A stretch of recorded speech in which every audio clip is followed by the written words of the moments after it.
Salam sepak bola, salam sehat, salam sejahtera, dan juga salam hormat saya kepada teman-teman netizen atau warganet yang merupakan viewers, subscribers, and also supporters of channel YouTube Bola Bung Binder. Di konten terbaru hari ini teman-teman, saya ingin memberikan review dari pertandingan di Serie A antara Inter Milan versus Lazio yang berakhir untuk kemenangan Inter Milan dengan skor 2-1. Kita tahu di pertemuan pertama Inter kalah dengan skor 3-1 di kandang Lazio padahal sudah unggul lebih dulu.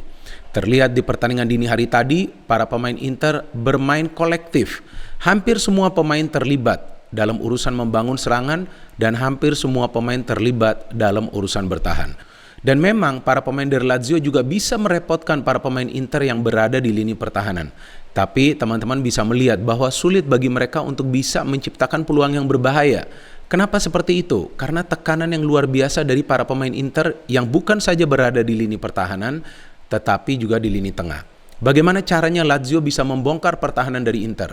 Yaitu dia dengan direct pass, through pass, atau juga long ball passing untuk bisa bypass lini tengah dari Inter Milan. Padahal kita tahu bahwa Inter di pertandingan dini hari tadi teman-teman tidak bermain full team karena Hakan Çalhanoğlu tidak bisa bermain kan. Tapi lihatlah bagaimana kreativitas dari para pemain Inter itu membuat mereka bisa menciptakan begitu banyak peluang.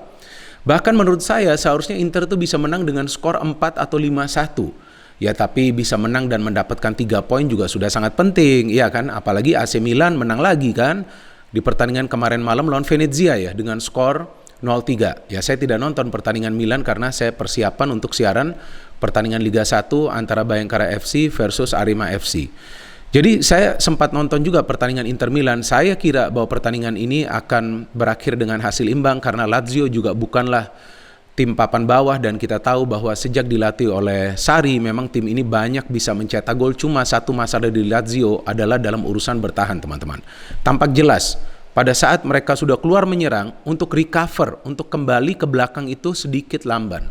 Dan itu yang juga bisa dimanfaatkan oleh para pemain dari Inter Milan.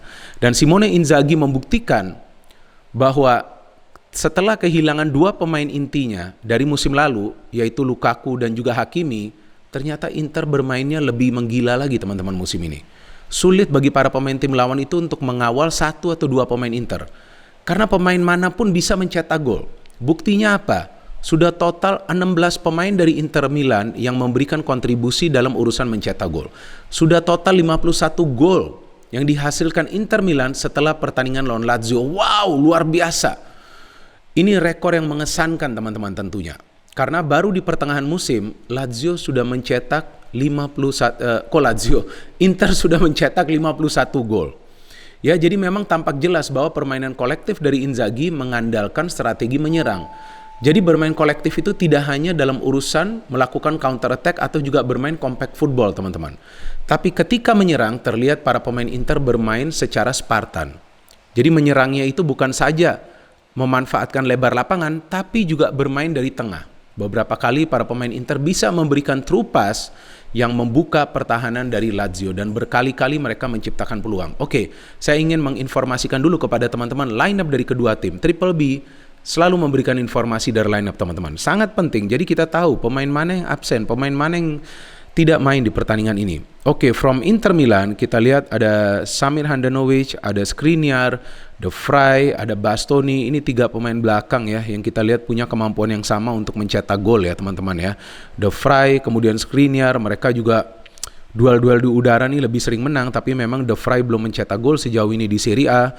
Kemudian Dumfries, luar biasa pemain ini mulai menyetel permainannya. Nicolo Barella, Brozovic, Gagliardini menggantikan Hakan Çalhanoğlu, kemudian Ivan Perisic, ini dia pemain yang saya pikir masih perlu dipertahankan. Kita tahu di awal musim rencananya bahwa kontraknya akan dibatalkan ya karena juga sulit mendapatkan klub lain bagi Perisic. Di depan ini yang di luar dugaan saya, Alexis Sanchez dan Lautaro Martinez yang dipasang, bukan Edin Dzeko. Padahal kita tahu Dzeko juga adalah pemain yang penting dan partnership antara Dzeko dan juga Martinez kan sebetulnya kan sudah bagus ya. Dia juga sudah mencetak 8 gol Edin Dzeko ya. Tapi Inzaghi ini pintar juga ya. Dia pilih Sanchez dan juga Martinez tentu untuk juga membangun chemistry di antara dua pemain asal Amerika Latin ini. Dari Lazio, Pedro, Immobile, Felipe Anderson. Ini strategi yang menyerang nih dari Sarri Ball ya. Seperti yang saya tadi jelaskan bahwa untuk menyerang nih Lazio salah satu tim yang menurut saya permainannya bagus ya. Bahkan mereka juga tim yang produktif, sudah berhasil mencetak 43 gol tapi sudah kemasukan 39 gol kan. Tadi kan saya jelaskan bahwa dalam urusan bertahan mereka tidak begitu baik. Di tengahnya ada Basic, ada Cataldi, ada Milinko Savic ya. Kemudian Marusic, ada Stefan Radu, ada Luis Felipe, ada El Said, dan di belakang ada Thomas. Ini dia penjaga gawang dari Lazio. Hakan Çalhanoğlu tidak bisa bermain, dan dari Lazio Acerbi yang tidak bisa bermain. Kita lihat bagaimana jalannya pertandingan, bahwa Inter mendominasi total teman-teman. Saya kira itu Lautaro Martinez sudah mencetak gol, ternyata offside.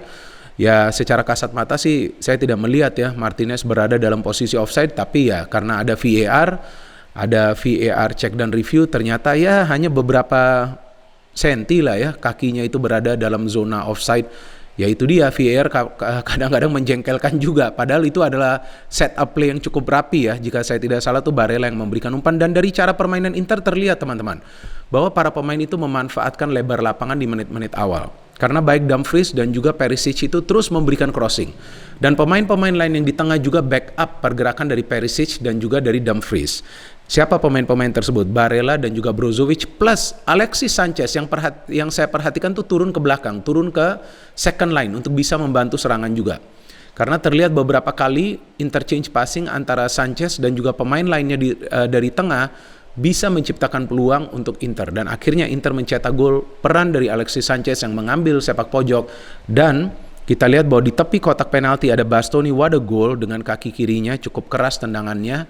Dan kita tahu bahwa Bastoni adalah salah satu pemain yang diandalkan juga untuk memberikan assist ya teman-teman ya. Dia telah total memberikan 3 assist. Gol pertama dari Bastoni, dan pemain ke-16 yang berhasil memberikan kontribusi untuk mencetak gol di Inter Milan. And beberapa kali Lazio juga mengancam, tapi saya melihat bahwa peluang dari Inter itu jauh lebih banyak ya. Walaupun memang tidak semuanya on target, tapi ya kita tahu bahwa mereka terus-menerus memberikan pressure untuk bisa mencetak gol kedua di first half. Tapi justru Lazio yang bisa mencetak gol menyamakan kedudukan setelah Cataldi memberikan umpan jauh ya, long ball, dan kita lihat ya bypass lini tengah dari Inter dan juga di bypass defense, di mana saya perhatikan di sana bahwa De Vrij yang tidak bisa membaca arah bola dan bisa dimanfaatkan oleh Immobile untuk mencetak gol, padahal Handanovic sudah keluar. Dan kemudian ada juga Pedro hampir mencetak gol, tapi sisanya pertandingan di babak pertama milik Inter.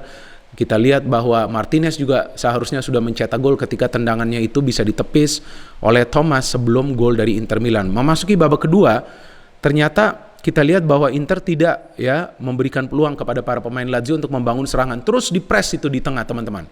Maka itu yang saya perhatikan, cukup banyak pelanggaran juga yang terjadi di pertandingan ini, apalagi dari para pemain Inter. And Inter can score the winning goal ya, teman-teman perlu cermati lagi peran dari Alexis Sanchez. Bisa saja tuh free kick dia memberikan umpan langsung ke dalam kotak penalti, tapi dia berikan umpan ke sektor wing. Ada siapa di sana? Bastoni mengirimkan crossing. Ada siapa? Ada Skriniar. Jadi itu dia set play dari Inzaghi ya, yang bisa membuat Inter kembali mencetak gol. Dan kali ini juga dari situasi bola mati, setelah sebelumnya dari corner, Bastoni yang mengirimkan umpan dan wadah header from Skriniar terkena mister gawang dulu baru gol. Dan setelah itu kita melihat justru Inter yang lebih banyak mendapatkan peluang. Alexis Sanchez juga hampir mencetak gol, Dumfries juga hampir mencetak gol. Sepertinya Dumfries tidak bisa melanjutkan pertandingan, yang mungkin cedera ringan dan dia ditarik keluar. Kemudian ada Korea juga masuk, Edin Dzeko juga masuk. Saya melihat peran dari Dzeko ini cukup penting ya di Inter ya teman-teman ya. Pemain yang berpengalaman, sama juga seperti Alexis Sanchez dan Joaquin Korea juga hampir mencetak gol. Sayang tendangannya tidak terarah. Overall yang saya perhatikan bahwa Lazio ditekan terus. Mereka hanya mendapatkan 2 peluang yang berbahaya, dua-duanya dari Immobile, salah satunya gol. Selain itu mereka tidak bisa berbuat apapun. Dan mereka terlihat tertekan terus. Bahkan saya tidak melihat para pemain Lazio itu bisa terlalu lama menguasai bola di lini tengah. So this was a very good win for Inter Milan. Dan untuk sementara mereka berada di peringkat nomor 1, unggul 1 poin dari AC Milan, dan juga masih punya 1 pertandingan di tangan. Jadi dilihat dari form Inter Milan yang dalam 8 pertandingan terakhir selalu menang, ya jelas mereka favorit untuk menjadi juara. Tapi juga Inzaghi perlu menjaga ya kebugaran dari para pemain, dan saya pikir dia sudah mengantisipasi itu dengan sering melakukan rotasi di line up seperti yang dia lakukan di line up dini hari tadi dengan tidak memainkan Edin Dzeko dari awal, dia memainkan Alexis Sanchez yang kita tahu juga jarang tampil sebagai starter. Terima kasih banyak kepada teman-teman yang telah menonton dan mendengarkan analisa saya di konten terbaru dari channel YouTube Bola Bung Binder. Silahkan teman-teman juga bisa memberikan analisa kalian tersendiri di kolom komentar di bawah konten ini. No hate, only football. Salam sepak bola.